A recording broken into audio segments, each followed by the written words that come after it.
The focus of the world's undisputed military heavyweight, the United States, is pivoting towards our region.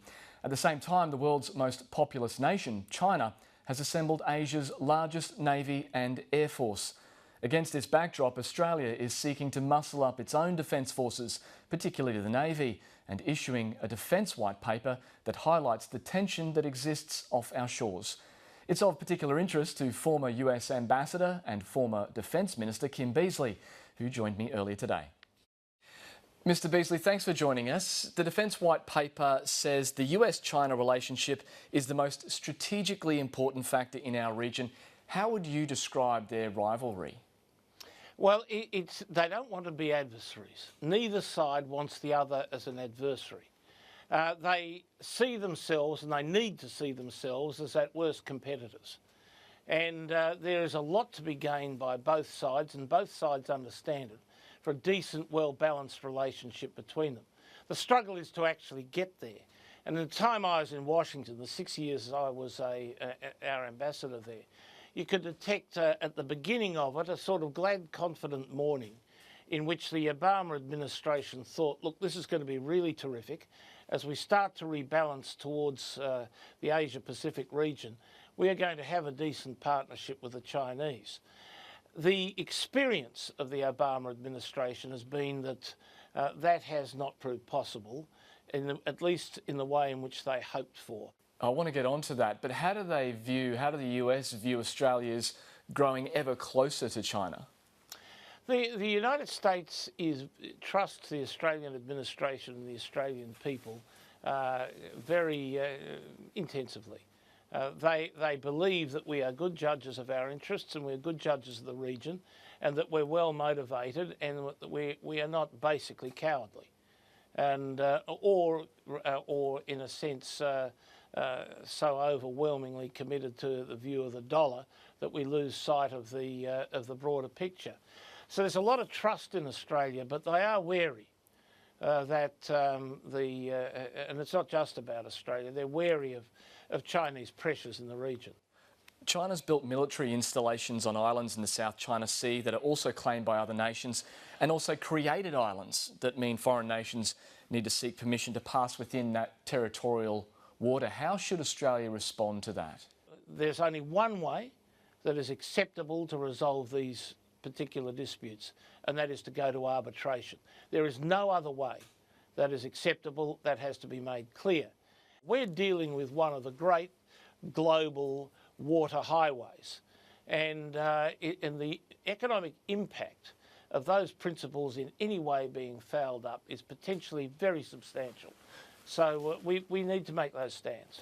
The United States has already performed a couple of freedom of navigation exercises in the South China Sea, quite provocative according to China. Should Australia conduct a freedom of navigation exercise? Nothing is as provocative as building military facilities on islands that the rest of the globe does not accept as automatically within your ambit. That is very, very provocative. And I think Australian governments, successive Australian governments, have made that point clear to the Chinese. We want friendship, but it's not friendship on the basis of forelock tugging. It's friendship on the basis of a mature dialogue. So should Australia perform a freedom of navigation exercise? We do. And it's not just seaborne, of course, it's in the air. I mean, we have been patrolling those areas for 30 or 40 years at least, probably longer actually. But there hasn't been one since this current situation that's brewing in the Spratly Islands, Parcel Islands, for instance, has there? What you've got to do, and look, the Americans want to get to this point, and it's with the Have they been putting pressure on us, on Australia, to do one? They certainly want us to do it as well, yes. They want everybody in the region to do it. They don't want to be one out on this. Have they been discussing that with you while you were ambassador quite frequently? Oh, well, of course, and discussing it with the Australian government. What they want, and I think what we want as well, and it's not easy given the scrutiny that all you fellas are giving it, and it's your job, but given that you are doing that, the best way of doing this is to do it routine. So you're not making announcements, you just do it. And the Americans certainly want to get to that point. Have we done one to your knowledge? not recently to my knowledge, and I shouldn't have answered the question in that way. I should have said, go and talk to the Foreign Minister. But should we do one in the near future? Send a ship through there? I think we should do it routinely. And both in air and on the sea, that we should not do it with fanfare. We should not do it on the basis of mocking and humiliating. We should not do it on the basis of confrontation. We should do it on the basis of the law. And just as you do not, announce yourself as driving down the middle of George Street, exercising your rights to do so on the right side of the road, you don't feel the need to take a megaphone and wander down George Street doing that.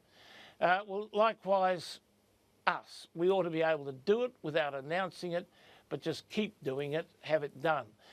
If it is, the Chinese react worse when their noses are being rubbed in it. When things are routine, they tend to live with it. The Chinese Foreign Ministry has already said after the Defence White Paper that it was negative and they're dissatisfied with the comments there. How would they react if Australia did a freedom of navigation exercise? Well, I think that our expectation should be that they respect it. And you don't devise your defence policy on the basis of what another nation's opinion is of it. You devise it on the basis of what you think enhances your security.